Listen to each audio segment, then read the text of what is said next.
Pada bagian ini akan dijelaskan mengenai apa itu psikologi indigenous dan karakteristik apa saja yang mengikutinya.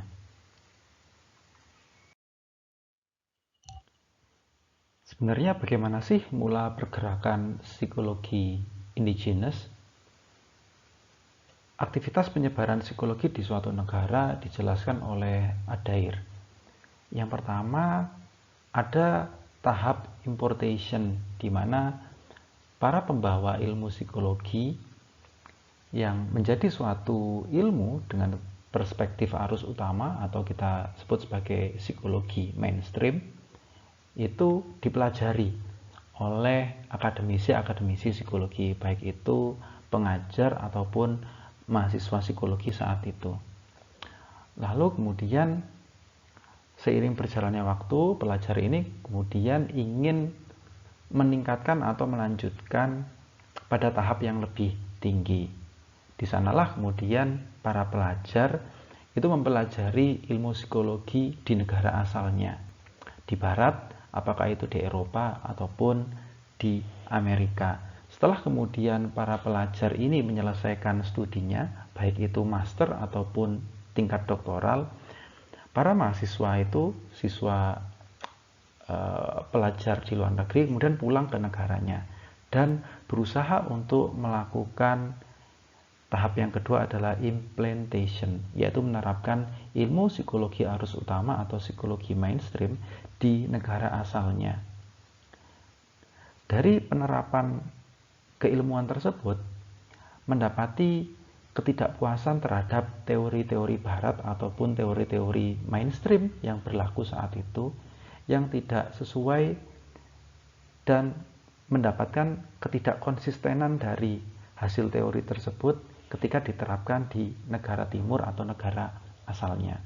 Sehingga kemudian para ilmuwan dan juga akademisi mengembangkan penelitian dengan mengidentifikasi perilaku atau proses berpikir yang khas secara budaya dengan mengkaitkan budaya sebagai konteksnya. Nah, pada tahap ini itu masuk dalam indigenization.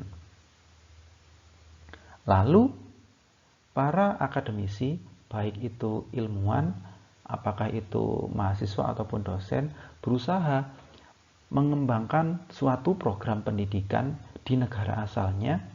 Apakah ini terkait dengan suatu kurikulum pembelajaran, lalu buku teks ataupun textbook untuk mendukung program pendidikan terkait dengan pendidikan ataupun pengelolaan pendidikan, lalu meningkatkannya pada standar-standar penelitian termasuk juga etika yang disusun dan dilakukan oleh ilmuwan lokal dengan berfokus pada budaya lokal. Nah, lalu sebenarnya apa yang dimaksud sebagai psikologi indigenous? Dan apa sih kaitannya atau bagiannya dari psikologi global? Psikologi indigenous atau kemudian kita singkat PI bukan satu-satunya pendekatan yang mempertimbangkan pengaruh dari konteks budaya di dalam proses mental dan perilaku. Setidaknya ada dua kacamata atau perspektif dalam psikologi yang mengkaitkan budaya sebagai suatu konteks yang perlu dan memengaruhi proses mental dan perilaku. Yang pertama adalah psikologi lintas budaya, di mana budaya sebagai variabel independen semu yang menyebabkan adanya variasi dalam perilaku dan proses mental. Apakah itu persepsi terkait dengan proses kognitif, atensi, mengingat dan sebagainya, kemudian adanya psikopatologis, kepribadian dan seterusnya. Psikologi lintas budaya berupaya membuktikan adanya universalitas teori, instrumen ataupun model intervensi dengan menguji kecocokannya pada berbagai komunitas kultural. Nah, di sini kita bisa tahu bahwa ada suatu konsep psikologi mainstream yang sangat masif digunakan di dunia, terutama di barat negara Eropa dan Amerika. Lalu kemudian ingin diujikan pada kelompok atau komunitas kultural yang lainnya, misalnya di Afrika, Asia, ya. Di Asia ada sangat banyak sekali lagi komunitas kultural, bahkan Asia terpecah menjadi beberapa bagian. Karakteristik dari Asia Barat dan Asia Utara berbeda juga dengan Asia Timur ataupun Asia Selatan. Nah, ketika kemudian suatu konsep yang mainstream ini kemudian terbukti terpenuhi, maka didapatkanlah universalitas teori. Nah, pada sudut pandang yang lainnya ada psikologi budaya yang menggunakan perspektif kontekstualis dengan asumsi bahwa perilaku dan mentalitas itu sebenarnya dibentuk oleh konteks budaya. Implikasinya adalah pada pandangan dasar bahwa mentalitas merupakan sebuah komunitas kultural selalu bersifat unik dan partikular, sehingga tidak dapat diperbandingkan dengan mentalitas dari komunitas kultural yang lain. Nah, di sini ada dua sudut pandang berbeda antara psikologi budaya dan psikologi lintas budaya. Yang khas dari psikologi lintas budaya adalah universalitas, sedangkan pada psikologi budaya adalah menekankan pada partikularitas. Nah, lalu beberapa ilmuwan mencoba untuk mendefinisikan sebenarnya di mana sih psikologi indigenous. Pengertian yang dijelaskan oleh Hu menjelaskan bahwa studi tentang perilaku dan proses mental manusia dalam konteks budaya yang mengandalkan nilai, konsep, sistem kepercayaan, metodologi, dan sumber daya lain yang asli pada suatu etnik atau kelompok budaya yang sedang dipelajari. Sumber daya asli tersebut dapat diaplikasikan pada titik-titik yang berbeda dari keseluruhan proses studi di mana pengetahuan psikologi dihasilkan.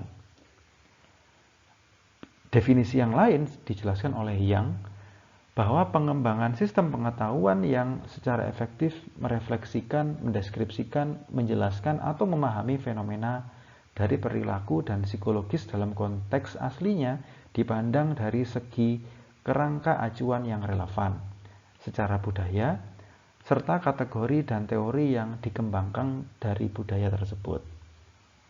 Nah, dari dua definisi ahli tersebut diringkas atau dapat dimaknai bahwa psikologi indigenous sebagai sebuah paradigma yang secara eksplisit melibatkan konteks.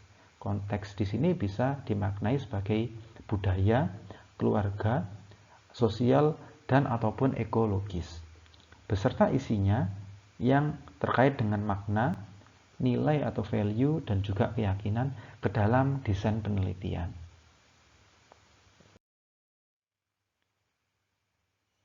Kacamata pandang yang awam akan sulit untuk mengetahui atau memaknai definisi psikologi indigenous. Kim, Yang, dan Huang kemudian mencoba untuk menafsirkan dan mengkarakteristikkan bagaimana sih psikologi indigenous. Yang pertama, penekanan studinya adalah pada fenomena psikologis dalam konteks keluarga, sosial, politik, filosofi, sejarah, agama, budaya, dan juga ekologi. Lalu, bukan studi tentang orang pribumi ataupun orang eksotik ataupun kelompok etnik ataupun orang-orang dari negara dunia ketiga.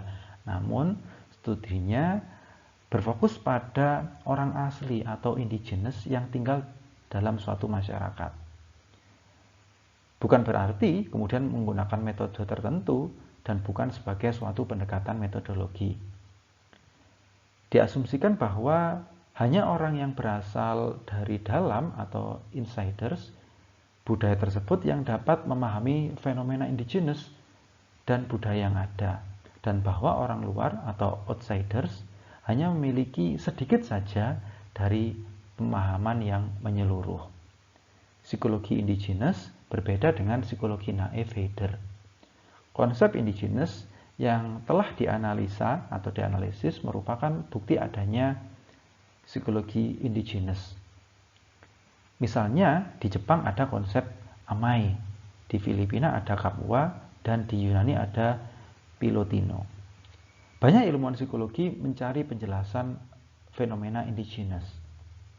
Di sini menekankan bahwa secara sadar ilmuwan psikologi yakin bahwa konteks budaya akan menyebabkan perilaku yang beragam.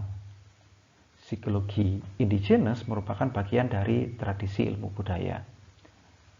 Psikologi indigenous mendorong keterkaitan antara ilmu budaya ataupun ilmu humaniora yang terkait dengan studi pengalaman manusia dan mengkaitkannya dengan social science yang menitik beratkan pada pengetahuan analitis, empiris, serta verifikatif. Yang terakhir, terdapat dua starting point dalam penelitian psikologi indigenous, yaitu indigenous from without and from within. Ini akan kita jelaskan pada bahasan selanjutnya. Adapun setiap pertanyaan, diskusi, teman-teman bisa menuliskannya di kolom komentar dan akan kita bahas di kelas.